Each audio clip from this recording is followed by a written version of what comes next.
లోలు గ్రామం పొందూరు మండలం శ్రీకాకుళం జిల్లా. అయ్యా పొద్దంటే సైకిల్ గుద్దాండ్రు, జనాలు గుద్దీసిన వాళ్ళ తిరగా మీకు ఎమ్మెల్యేలకి ఎంపీలకి సీఎంలకి పిఎంలకి తిట్టలేదు, మా లాంటి కార్యకర్తలకు తిడతాండ్రు అన్నది మీరు గమనించి మీరు అన్ని లోటుపాట్లల్లా తీరుస్తారని మరి నారా చంద్రబాబు నాయుడు గారికి, లోకేష్ గారికి, పవన్ కళ్యాణ్ గారికి, అదేవిధంగా మోడీ గారికి కూడా అడిగే సత్తా విసుత్ పంటలోలుగా మనకి ఉందని మీ అందరికీ సభాముఖంగా చెప్పడం జరుగుతుంది.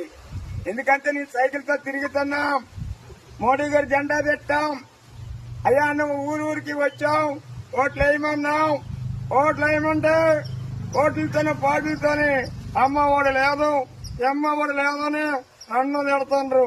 వచ్చేస్తాం అసెంబ్లీకి వచ్చి జగన్ ఏది అనలేకపోతున్నారు 11 సీట్లతోని ఆడేళ్ళని. ఇప్పుడు నేను సైకిల్ తండ్రి నేను ఆడవలసి వస్తుంది. ఈ రాజకీయం మాకెందుకో దేవుడని మేము ఆడవలసి వస్తుంది. నాకు గెలిచివాడు మీరు అర్థం చేసుకొని మీరు అందరి కోరికలు పిల్లలకి ఇస్తామని పిల్లలకి ఉద్యోగం చేస్తామని ఉద్యోగాలు అన్ని వంచిన అర్జెంట్ నింపుతారని మీరు కోరుకుంటూ, అదేవిధంగా బాంధీ అన్నారు తగ్గించి సేదో 10 పెంచారు.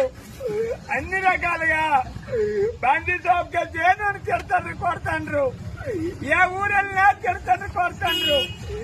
అది నిన్ను సైకిల్ వాళ్ళకి అమ్మియాలా, ఏ దొంగలో పాటియాలా, నా జీవితాన్ని అంకితం చేసేలా సైకిల్ అని నేను అడుగుతాను. నేటి నుంచి నాటి వరకు ఎన్టీ రామారావు కానించి సైకిల్ నగ్గకపోతే సైకిల్ పరువు మీరు తీస్తే నా పేద బదులు బతికేమవుతుంది, విశిష్ట పార్టీ లోలుగమ్మని పరువు ఏమవుతుందని మీరు అర్థం చేసుకొని, అదేవిధంగా నారా చంద్రబాబు నాయుడుకి, లోకేష్ కి, మన పవన్ కళ్యాణ్ గారికి ఇంకా మంచి మోసం ఉంది. మన వైజాగ్ వచ్చిన జనాలు చూస్తే పవన్ కళ్యాణ్ జెండాలు ఎగరేసిన వాళ్ళకి కూడా అండ లేదట, లేకపోతే అవదట.